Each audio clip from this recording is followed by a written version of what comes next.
Graça e paz, meus irmãos. Abra sua Bíblia, por gentileza, no Evangelho de Mateus, capítulo 14. Louvado seja Deus por nosso primeiro domingo do ano, que o Senhor nos permite começarmos o ano ouvindo a sua voz e aprendendo dele mesmo. No capítulo 14 do Evangelho de Mateus, versículo 22.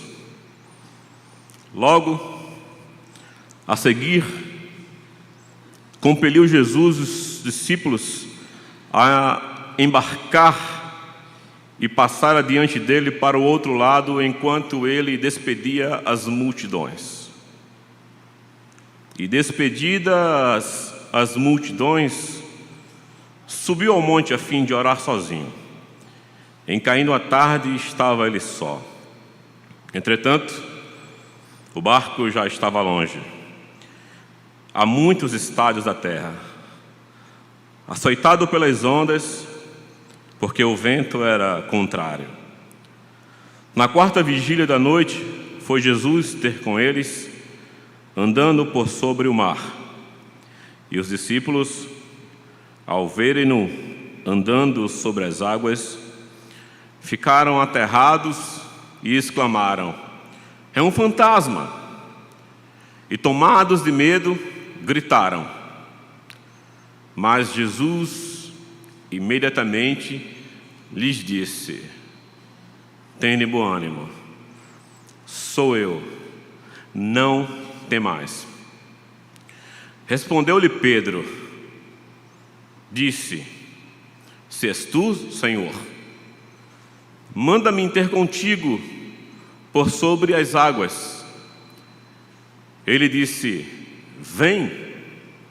E Pedro, descendo do barco, andou por sobre as águas e foi ter com Jesus.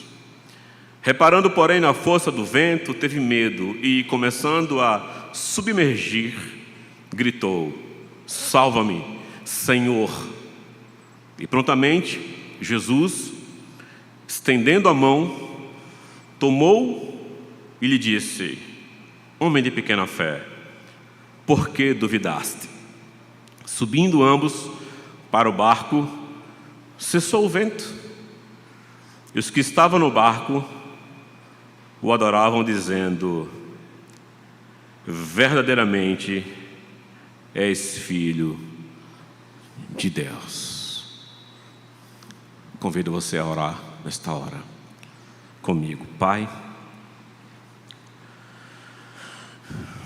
eis o texto sagrado lido, uma narrativa sobre ti,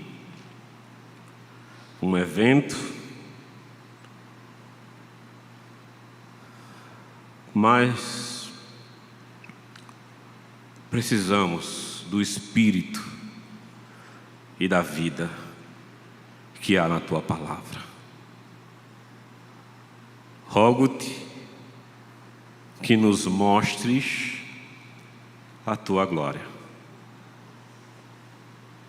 que o Espírito Santo revele aos corações endurecidos quem é Jesus, o Filho do Deus vivo.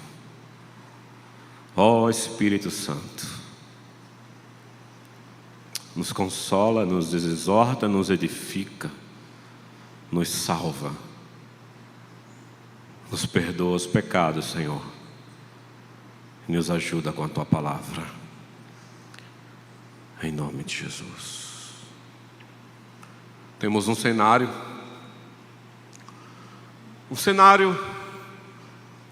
onde Jesus tinha feito a primeira multiplicação dos pães. E Jesus, sendo comprimido, arrastando multidões. Todos queriam conhecer Jesus, todos queriam estar perto de Jesus, todos queriam ouvir falar de Jesus. Jesus estava fazendo milagres.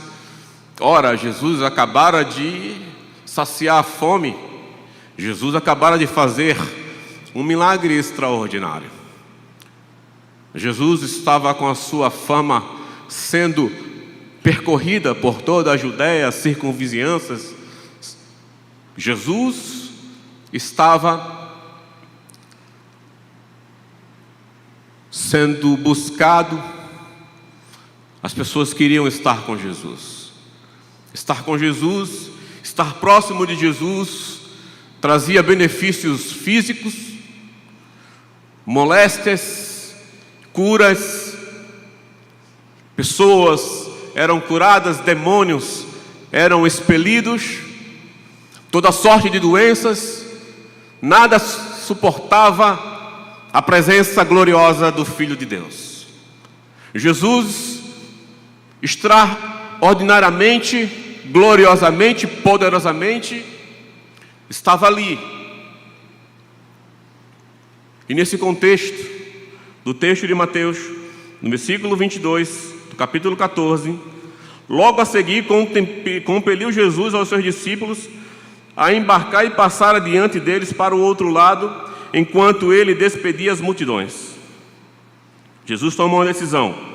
Pede para que os discípulos entrem no barco e sigam para Genezaré, sigam para Betsaida, ao sul de Cafarnaum. E Jesus tomou a decisão de ficar para despedir as multidões.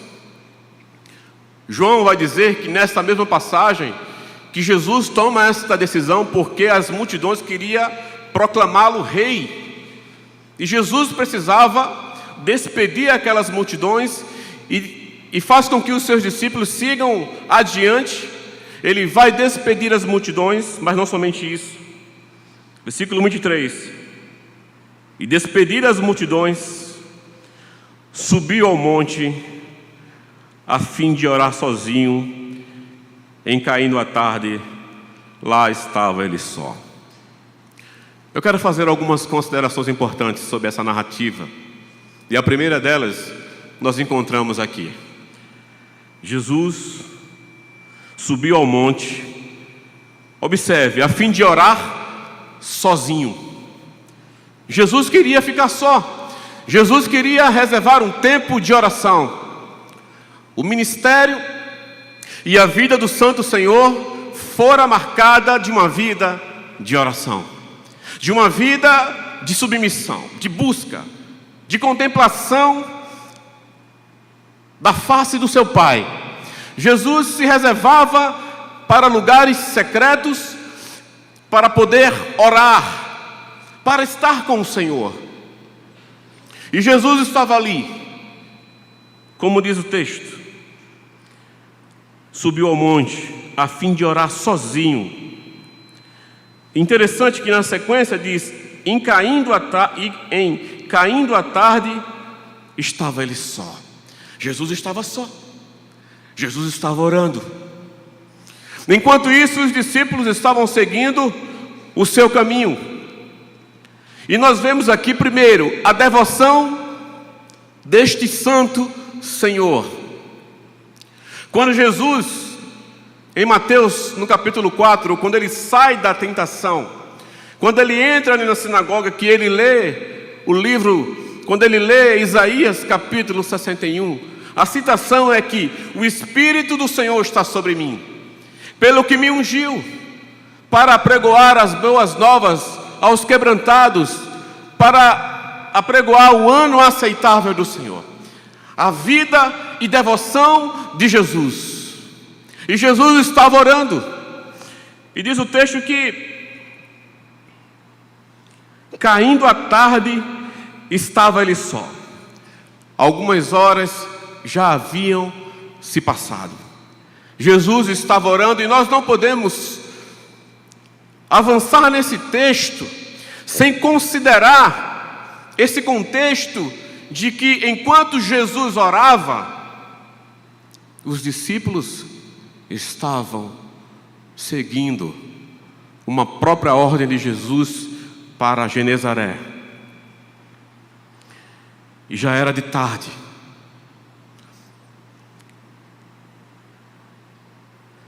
Versículo 24.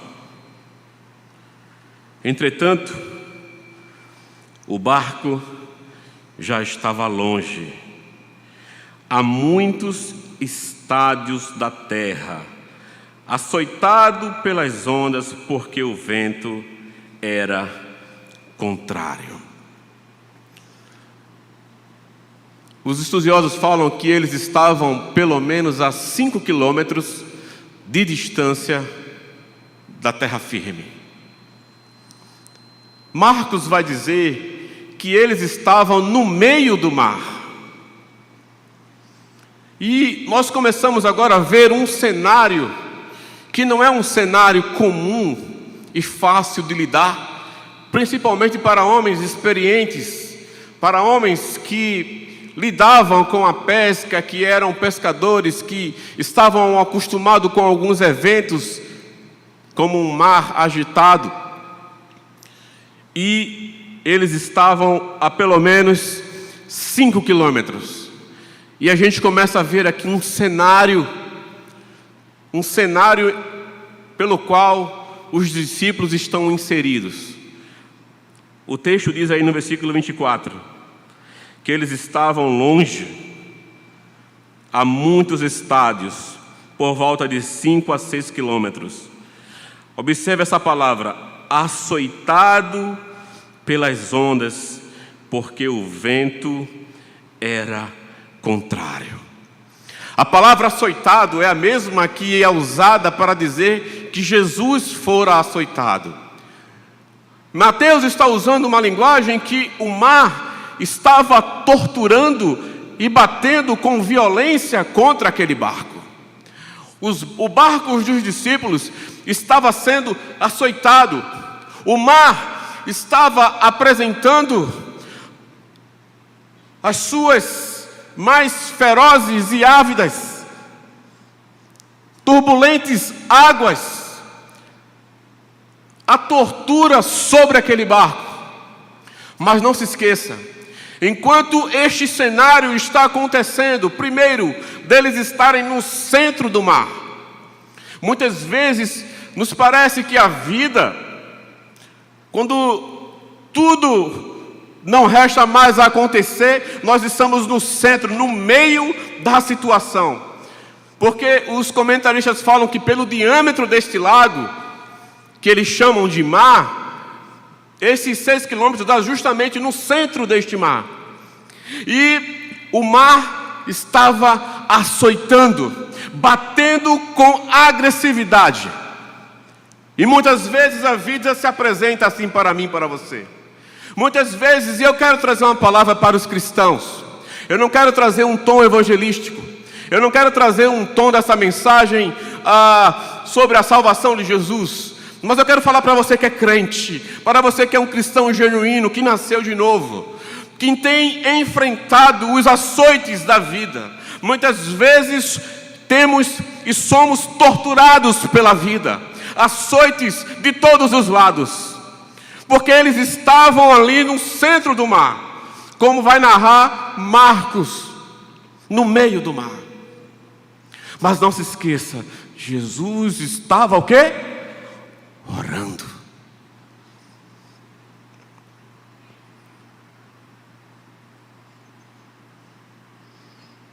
Porque o vento era contrário. Na quarta vigília, versículo 25, nós vamos ver uma terceira verdade muito gloriosa. Na quarta vigília da noite, foi Jesus ter com eles, andando por sobre o mar. Meus irmãos, na quarta vigília, segundo a contagem dos romanos, é um horário entre 3 e 6 horas da manhã. Se nós fizermos uma conta aproximada que Jesus estava orando já no cair da tarde, que passa a ser de 17 para 18 horas, até entre 3 e 6 horas da manhã, a luta dos discípulos estava girando em torno de 9 horas. 9 horas. Os discípulos estavam já há 9 horas. E parece que a vida, ela é assim conosco. São 9 horas, são 9 dias, são 9 meses, são 9 anos. Mas esse texto, ele vai narrar algo muito significativo. Na quarta vigília da noite, estava tudo escuro. Os discípulos não tinham lâmpadas. O máximo que eles poderiam ter era a lua para alumiar aquele lago. Eles estavam sofrendo o açoite. Eles estavam no meio, eles não podiam correr para um lado mais próximo de uma terra firme. Eles estavam no centro daquele lago. Tudo estava contrário. Mas o Santo Senhor, que estava orando,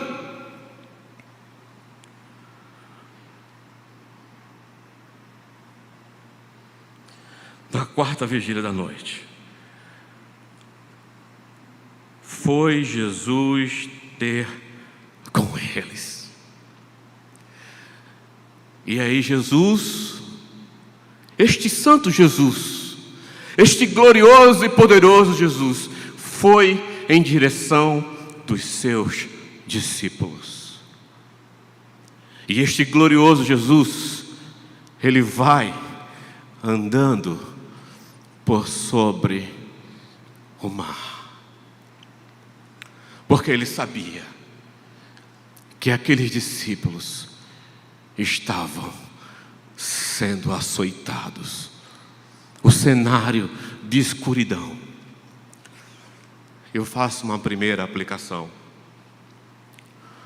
Não importa quão escuro seja o teu e o meu cenário, Jesus nos acha. Eu vou repetir. Não importa quão escuro seja o meu e o teu cenário, Jesus, ele nos acha. Eles estavam no meio do mar, contra uma tempestade, como diz João. O mar estava agitado. 9 horas de luta. Mas Jesus foi ter com ele. Não se pressione, porque Jesus estava andando sobre o mar. Porque isso aqui não é o mais extraordinário. Quando nós conhecemos ao Senhor, andar sobre o mar não é o mais extraordinário. O mais extraordinário é Jesus se preocupar com 12 pessoas como eu e como você. O mais extraordinário é Jesus que estava orando, que estavam queimando incenso diante de Deus, buscando a face do Pai. Vai ter com eles, imerecedores, pecadores. E aí, Jesus vem dominando como o Senhor soberano. Disso, por gentileza, Jó capítulo 8. Jó capítulo 9, versículo 8, por favor. No Velho Testamento, nós já vemos: quem sozinho estende os céus e anda sobre os altos do mar. Jó,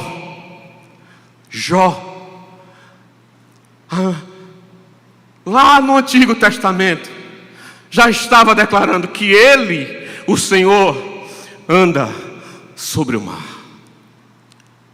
Que não era qualquer um, mas era o próprio Senhor. E Jesus foi ter com Ele.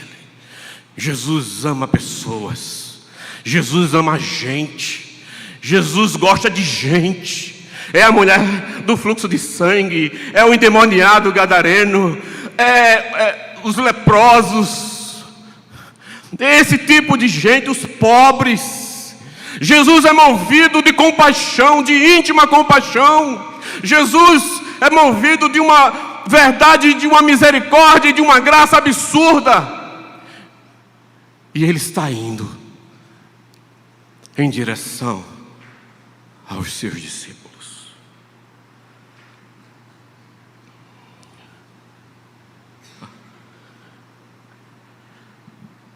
Versículo 26.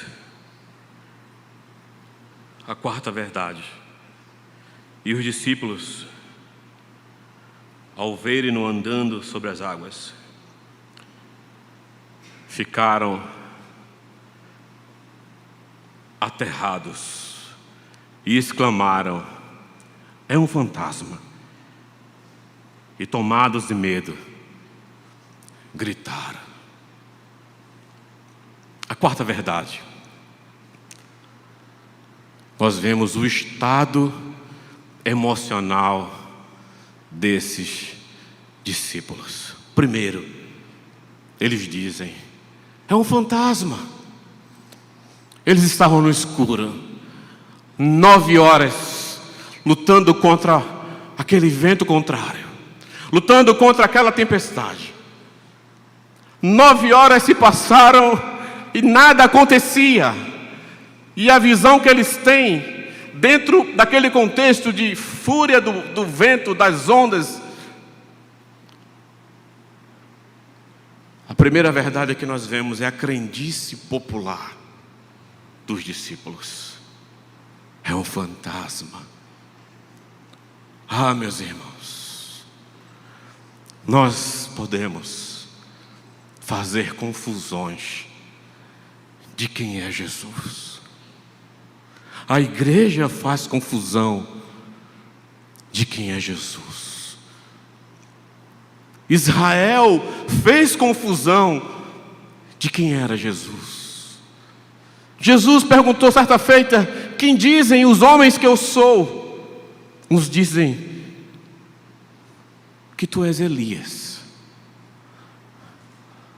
Outros dizem que tu és João Batista. E outros dizem que tu és um dos profetas. E vós? E vós? Quem dizeis que eu sou? O Senhor quer saber dos íntimos, dos seus discípulos. O mundo, o Espiritismo, diz que Jesus é um espírito evoluído. O catolicismo diz que Jesus é o filho de Maria, apenas isso. O mundo abre a Bíblia no Salmo 91. Não se nega a existência e vida e obra de Cristo. E vós, igreja, quem dizeis quem eu sou? Quem eu sou? Quem é o Cristo? Quem é Jesus? O que sabemos de Cristo? O que podemos viver e desfrutar da realidade e da plenitude da vida daquele que saiu do monte e foi às escuras atrás de 12 pecadores.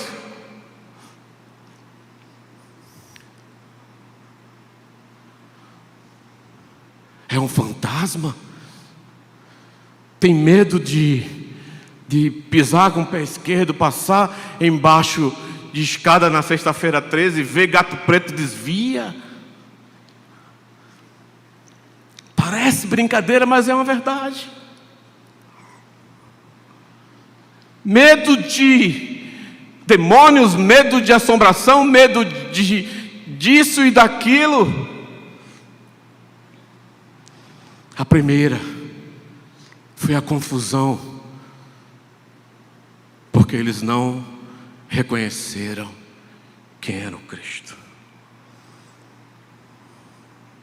Segundo, e tomados de medo. Eles estavam com muito medo. Eles estavam tomados, integrados integralmente, visceralmente, as vísceras, as emoções, o estado emocional, a condição psíquica, a condição emocional, era medo puro nas veias dos discípulos, tomados de pavor.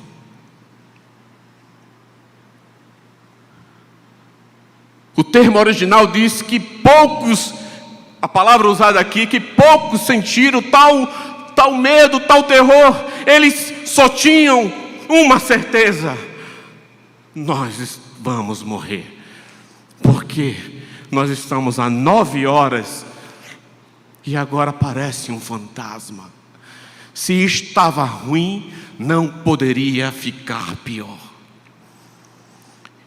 Observe que o cenário é um cenário muito desconfortável, porque além do medo, diz o texto, gritaram. Meus irmãos, se você, com a graça do Senhor, com a pessoa do Espírito Santo, se aproximar desse texto, nós vamos ver que havia medo, que havia grito, que havia escuridão, que havia cansaço, que havia desesperança. Mas não nos esqueçamos que todas as vezes que eu e você formos tomados pelo medo, formos tomados pela desesperança, formos tomados pela angústia, formos tomados por qualquer tipo de sentimento, nós saibamos que Ele está vindo em nossa direção para nos socorrer. Salmo 46 diz que o Senhor é socorro bem presente na hora da angústia. Ainda que a terra se transtorne e os rios espumejem, Ele ainda está ali conosco. Eles confundem Jesus. Eles estão tomados de medo. E agora existe o pânico, a gritaria, a perturbação. Já pensou num ambiente como esse? Que ambiente angustiante, que ambiente desconfortável. Quantos de nós talvez não estejamos vivendo emocionalmente assim? Não conseguimos raciocinar quem é Cristo. Estamos tomados por algum sentimento. E a nossa vontade é de gritar, é de chorar, é de colocar a nossa cabeça na parede e chorar, e chorar, e chorar. Mas a quinta verdade.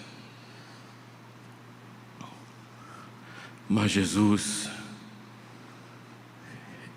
imediatamente lhes disse: tende bom ânimo, sou eu, não tem mais.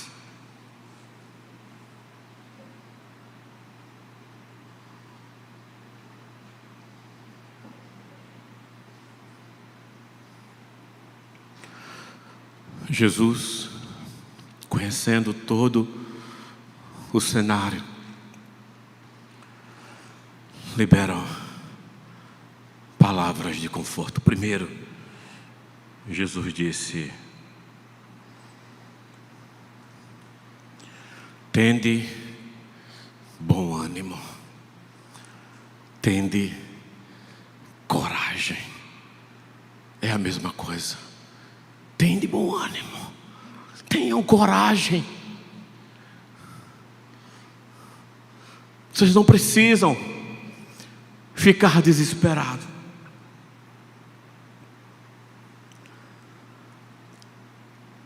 Eu quero, de propósito, ler a última. Não temais. E Jesus diz: não temais.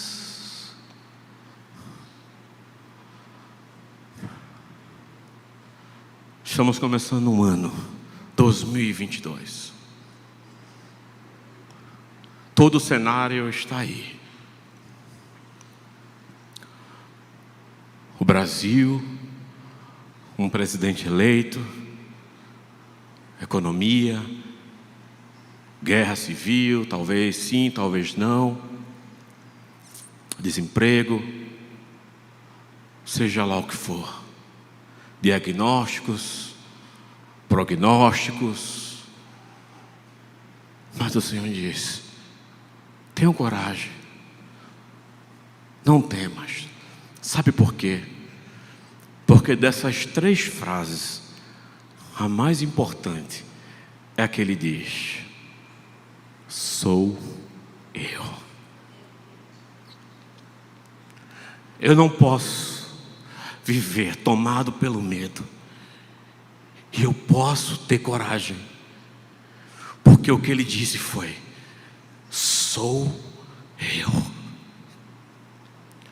Este sou eu não é um sou eu do consolo transitório que a vida nos oferece.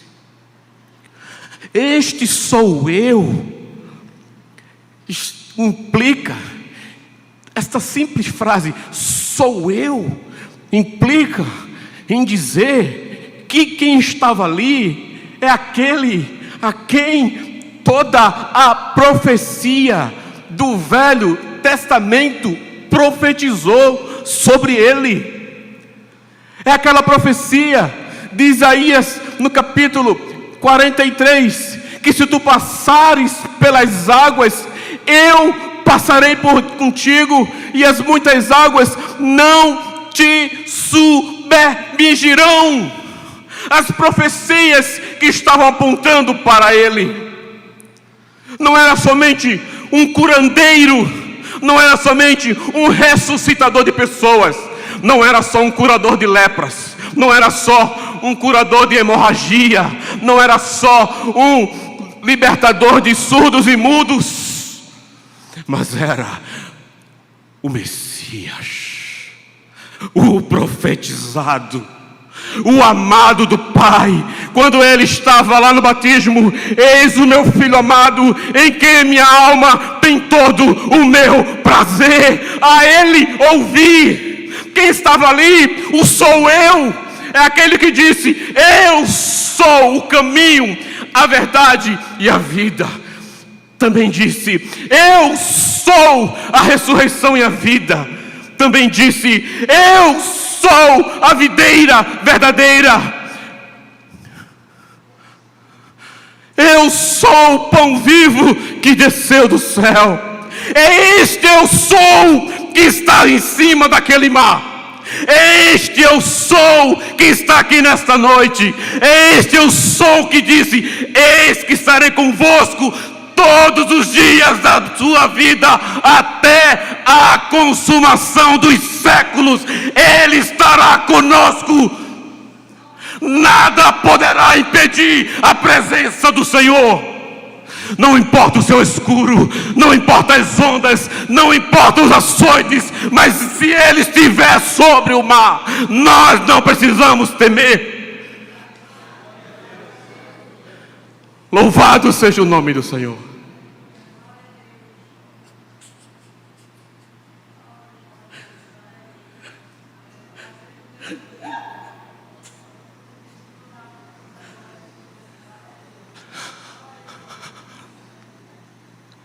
Se Ele estiver, está tudo bem.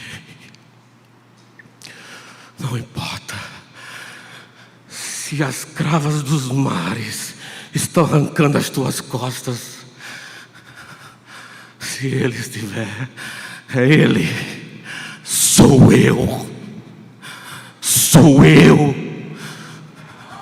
Ah, que sou eu poderoso. Que sou eu de esperança, que sou eu de fé, de expectativa da igreja, que sou eu de satisfação, de gozo, de revelação. Sou eu. Todas as coisas estão sujeitas e patentes a este Ele, porque dele, por Ele e para Ele são todas as coisas, no céu e na terra.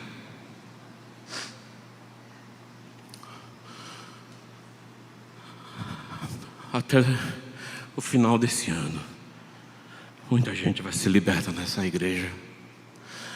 Testemunhos vão brotar.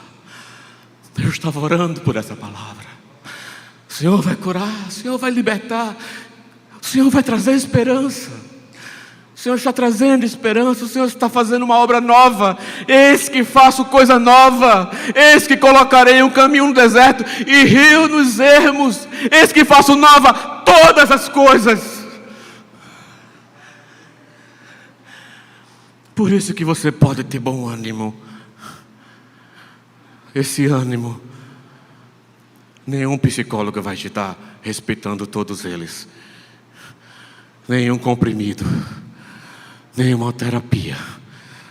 Porque este ânimo, este sou eu, não está ligado a um sentimento ou a uma sensação, mas está ligado a uma pessoa, a Cristo.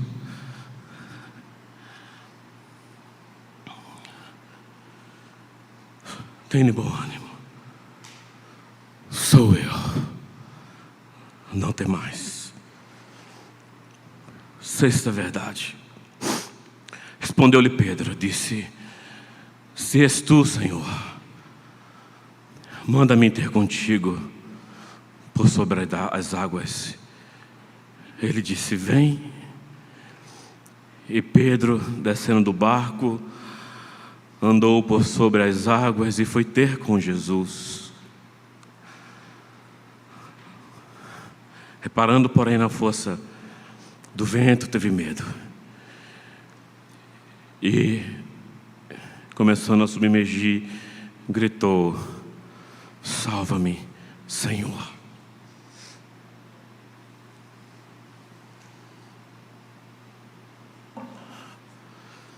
Uma coisa verdadeira nesse texto é que é um pedido que Pedro faz. Se és tu, Senhor, é um pedido duvidoso. Manda-me ir ter contigo. Uma coisa é Jesus ir ter conosco, outra coisa é a gente ir ter com Jesus. Eu não quero fazer as aplicações que se fazem nesse texto. O que eu só quero considerar nesta parte, nesta sessão, é que quando nós andamos de forma incrédula, todas as nossas ações para com o Senhor serão ações que vai fazer com que a gente vá submergir. Tudo aquilo que não provém de fé é pecado. Pedro, reparando na força do vento, na força da tempestade, teve medo. Conhecemos bem o texto. E ele diz, lá no 30, versículo: salva-me, Senhor. A sétima verdade. E prontamente Jesus, estendendo a mão, lhe disse: homem de pequena fé, por que duvidaste? Esse retrato é o retrato do homem natural, mas também mostra o retrato de quem é o Senhor. Senhor, salva-me, eu vou perecer. Esta sétima verdade nos mostra a mão da graça. A mão da graça. A gente tem até uma boa intenção. A gente tem até bons projetos. A gente até elabora bem as coisas para com Jesus. Mas a gente não dá conta. Porque no meio do percurso, a nossa fé é pequena. Pedro disse em outra feita: Senhor, eu vou morrer por ti, Senhor. Que isso? Eu vou morrer por ti. Não, você vai me negar. Não, é você mesmo. Então a gente é esse ser humano pretensioso. Jesus permitiu para nos mostrar nessa passagem que as mãos da graça de Deus estão estendidas. Porque, meus irmãos, note bem, nesta passagem o texto não está retratando o livramento de um afogamento. O texto está retratando aquilo que está escrito em João 3,16. E Deus amou o mundo de tal maneira que deu o seu único Filho, para todo aquele que nele crer não pereça, mas tenha a vida eterna.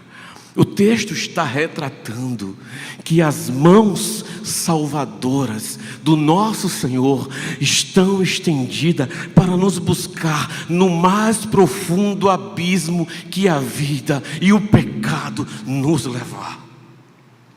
Que as mãos do Senhor sempre vai nos socorrer no meio das aflições que a vida nos apresentar. Versículo 32. Subindo ambos para o barco, cessou o vento. Se parássemos aqui, poderíamos até ficar de pé. Não. Até então, tudo que eu lhes disse ainda não é o mais importante, porque o mais importante está no último versículo. Por quê? Porque Jesus operou toda esta obra. Porque em Marcos, no capítulo 4, que é a mesma passagem com detalhes diferentes, por gentileza, Disson, Marcos capítulo 4, versículo 52.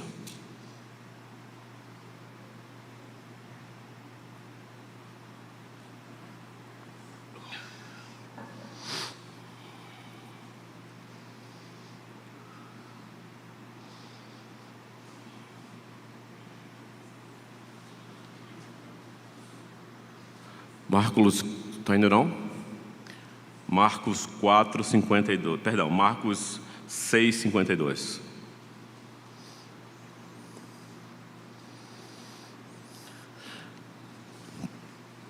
Porque não haviam compreendido o milagre dos pães, ante o seu coração estava em quê? Endurecido. Depois que Jesus faz o milagre dos pães, Jesus vai orar e manda aos discípulos para o mar. Mas até então eram 12 incrédulos que não tinham compreendido o milagre da multiplicação dos pães, porque o texto de Marcos diz que eles tinham um coração endurecido. Volte para Mateus.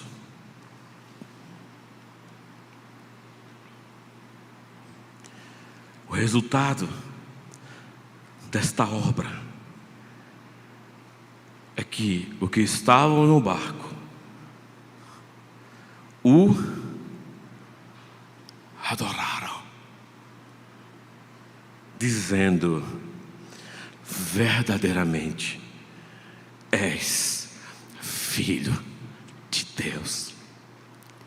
Porque até então o coração dos discípulos estavam endurecido. Mas todo este agito, açoites, 9 horas de luta, escuridão. Se nós temos 9 horas de lutas, nós também temos 9 horas de oração de Cristo. E Jesus estava orando para ter este resultado. Verdadeiramente, tu não és mais um fantasma. Não. Tu és o Filho de Deus.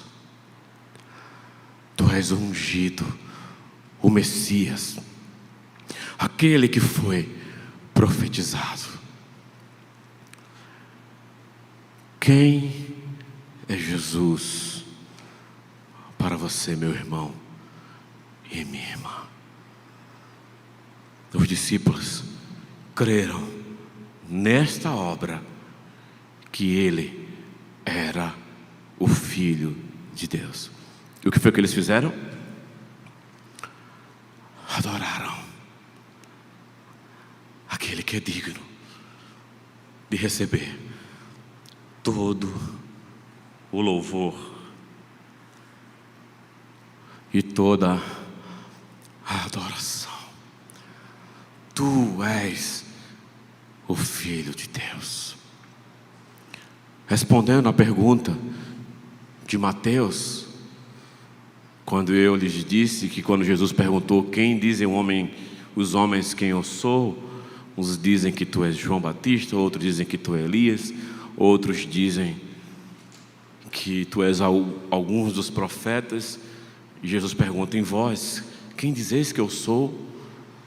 Pedro diz: tu és o Cristo, o Filho do Deus vivo. Jesus: espera aí, Pedro, calma, para você não transpirar soberba. Não foi carne ou sangue quem te revelou, mas o Pai que está nos céus. Isso não provém de homem. Isso não provém de seminário. Isso não provém de pastor, mais graduado que ele seja. Saber quem é Jesus, somente o Pai pode revelar. Saber que Jesus é o Filho de Deus, somente o Pai, somente o Espírito. Então, meu irmão e minha irmã, tem de bom ânimo. Não tem mais. Sou eu. Adore aquele que é digno de todo louvor e de toda glória, porque este Jesus verdadeiramente é o Filho de Deus, a quem nós vamos ceiar agora, a quem nós adoramos limitadamente, sem nenhuma performance musical,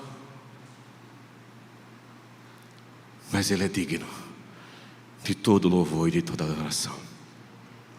Comece esse ano com esta palavra na sua vida. No mais escuro do abismo do pecado que você estiver e que eu estiver, a tua mão, a mão do Senhor vai te buscar lá. Se você é um eleito do Senhor, se você é um escolhido de Deus, o Senhor vai te buscar. O Senhor vai te socorrer. O Senhor vai operar. Tem de bom ânimo. Você não precisa viver mais com depressão. O Senhor poderá livrar-te disso. Eu não preciso. Você não precisa. Ele pode nos trazer alívio. Que o Senhor te abençoe. Em nome do Pai, em nome do Filho e em nome do Espírito Santo. Em nome de Jesus. Amém.